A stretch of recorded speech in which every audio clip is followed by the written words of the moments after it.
অন্যান্য বছরের তুলনায় কিন্তু এই বছর আমাদের অনেক নেমন্তন্ন বাড়ি পড়লো। তো হাই বন্ধুরা, আমি মনিকা। তো আজকেও পড়ে গেছিলো একটি নেমন্তন্ন বাড়ি, তো অন্নপ্রাশন বাড়ির নিমন্ত্রণ। আর দেখো আমাদের পাশের বাড়িতে আর ওলে বাবালে ছেলেটা কেমনভাবে কাঁদছে দেখো।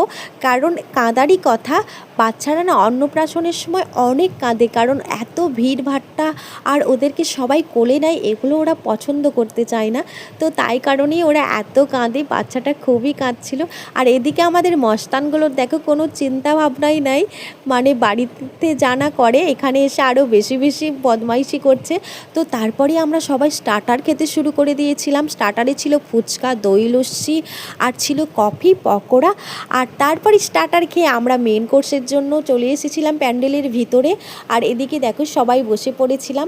আর প্রথমেই দিয়ে দিয়েছিল ভেজিটেবিল চপ, কাসন্দি সস, আর কাসন্দি সসের সঙ্গে ভেজিটেবিল চপ দারুণ লাগছিল। তো তারপরে চলে এলো গরম গরম ভাত, আর তারপরে এসে গিয়েছিল বাদাম দিয়ে শাক ভাজা, আর সেটাও খেতে অনেক টেস্টি ছিল। আর তারপর এসে গিয়েছিল মাছের মাথা দিয়ে মুগের ডাল, আর মাছের মাথা দিয়ে মুগের ডাল আর ভাতের সঙ্গে দারুণ জমে যায়। তো তারপর এসে গিয়েছিল পটল চিংড়ি, আর আমার পাতে অনেকগুলো চিংড়ি পড়েছিল। আর আমার বর শুধু বলে যে নিমন্ত্রণ বাড়িতে তোমার পাতেই কেন বেশি চিংড়ি পড়ে, সেটা আমিও জানি না। তারপর এসে গিয়েছিল কাতলা কালিয়া, আর তারপর এসে গিয়েছিল পোলাও আর একটা পনিরের আইটেম, এটা নাকি চিলি পনির বলছে। তো তারপর খাওয়া দাওয়া আমরা শুরু করার পর তারপরে খেতে খেতে তারপর চলে এলো ফ্রুট চাটনি আর পাঁপড়।